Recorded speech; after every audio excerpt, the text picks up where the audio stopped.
My Facebook friends, how are you doing? Today we're going to be talking a little bit about managing fear. This is a sermon topic that I preached on a couple weeks ago now, and I just thought that I should share it with you guys. Just some 3 easy steps to managing fear. Obviously, with this coronavirus going on, COVID-19, there's maybe some extra fear in your life about things, about life. So we're gonna talk a little bit about managing fear here in a minute. But first, I'm just gonna give kind of a life update as well. Jess has started her biblical core course, and of course, they're doing things very differently because of COVID-19. But that's really exciting that they're still able to do that. They did not accept any students from off island, so the whole YWAM base kind of shut down because of COVID-19. Some people, staff members went home. They sent all of the students home that were supposed to go on outreach. Obviously, you can't be traveling internationally right here and doing a missions trip or anything like that. So that happened.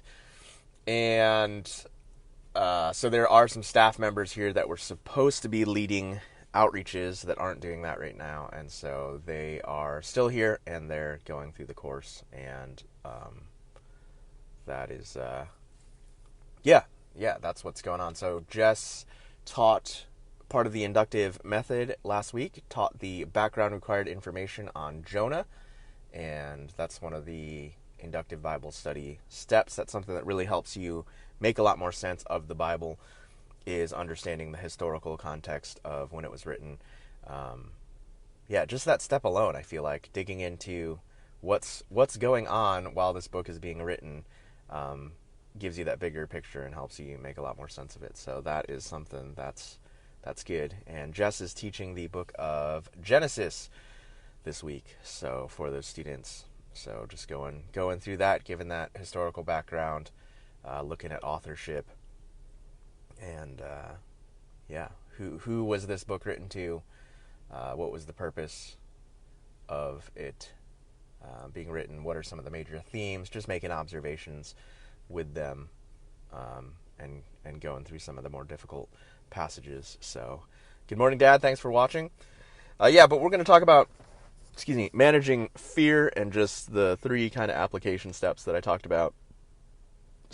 Drinking my morning coffee, trying to wake up before church this morning. We will be streaming online. I got to head there in a little bit here. But managing fear, the 3 steps that I talked about from kind of a biblical perspective, since I was preaching at church.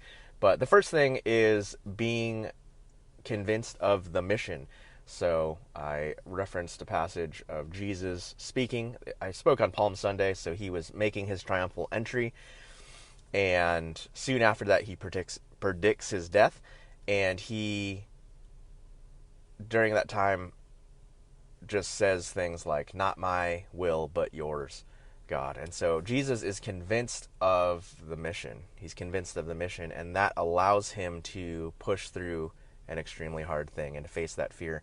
There's a quote by I think it's a colonel, last name Putnam Jr., and I'm going to butcher this because I don't have the actual quote in front of me, but he just says, "Courage isn't the lack of fear, it's taking action in the face of fear." And so I think that's really good. So the first step is just being convinced of the mission. What is the big purpose of life? We get afraid of things when we get myopic and just look at that one thing that we're afraid of. And we've got to be reminded of and continue to tell ourselves, what's the big picture? What's my mission? So comment, let me know what your life mission is. Do you feel like you have a clearly defined purpose, and can you remind yourself of that in the face of adversity? And I think that's what Jesus did as he was facing the cross. He continually said, "Hey, I'd love it if you could take this cup from me, but again, not my will, but your will." So he was submitted to the bigger picture, submitted to God's plan, and that's what helped him to push through fear. So what is your big picture purpose? Remind yourself of that as you are feeling afraid of things. The second thing is looking at that verse from Philippians that talks about not being anxious about anything, but in everything with prayer and petition with thanksgiving, present your requests to God. And then it goes on to say something along the lines of, and the peace of God, which transcends understanding, will guard your hearts and minds in Christ Jesus. And so the observation that I made from that was that verse with thanksgiving. So I remember memorizing, in high school, this verse, and I think it's Philippians 2, 6, and 7. I, again, don't have any notes. I'm doing this totally off the cuff. So if you know that verse reference, go ahead and comment on that if I'm getting that incorrectly. But yeah, do not be anxious about anything, but in everything with prayer and petition and thanksgiving. And thanksgiving. That's a huge thing right there. And that's that part of the verse that I always forget, is that we're commanded there by Paul to be thankful, to pray and to ask of the Lord, but do it with thanksgiving. And the verse right before that says, rejoice, rejoice. And so I think this is another tool that we're given to fight fear, is rejoicing and using thanksgiving. So are you taking time right now to rejoice? Even though there may be things that you're afraid of or that are not optimal. Obviously, there's some non-optimal things here going on during COVID-19. Are you taking time to be extremely thankful for the things that there are? Because in life, there's always going to be things that are not optimal. And we get to choose what we focus on. For some reason, I'm reminded of Viktor Frankl's book, which the Man's Search for Meaning. So Viktor Frankl was a Holocaust survivor, and he read this book. I actually heard about it because of Donald Miller, another Christian author and marketing guy. I heard an interview with him, and he said he read that book and never had another bad day in his life. So I really highly recommend Man's Search for Meaning by Viktor Frankl. And him just taking ownership for, in the midst of the Holocaust, he was in a concentration camp. He was resilient and, took ownership of himself, and was able to be resilient during a super hard time. So that's something right there that we can rejoice in, that we can be thankful for, is that things could be way worse. I'm not saying that things aren't bad now, but we are not being physically tortured in concentration camps, and so that's something absolutely to be thankful for. So reviewing, the first step is to be convinced of the mission. That's going to be something that absolutely helps you move forward in the face of fear, is being convinced of the big picture. What's God's purpose? What's God's plan right now? And how do we move forward in that? How do we keep our eyes on that, which is going to help us do courageous things? Number 2 is rejoicing and being thankful. That's again moving our focus off of what we're afraid of and moving it to the things that are good in life. And there's super good things going on. Alyssa, thanks for saying hello. And the third thing, I think, is just the tangible, breathe.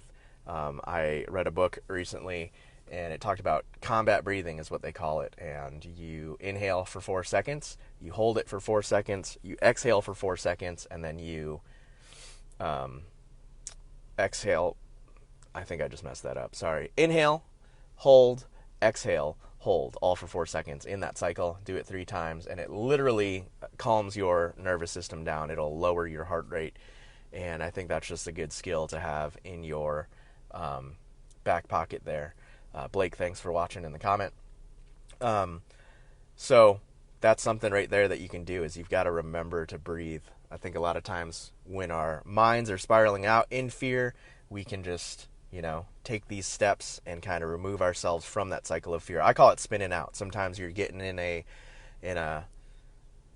an anxious spot and your mind is literally just spinning, and there's a lot of speculation going on. What if?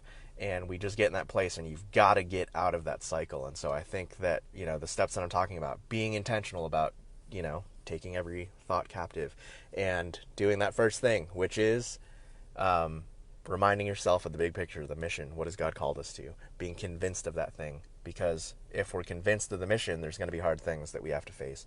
And God never promised that things are going to be easy. The second thing, again, forcing yourself to be thankful and to rejoice.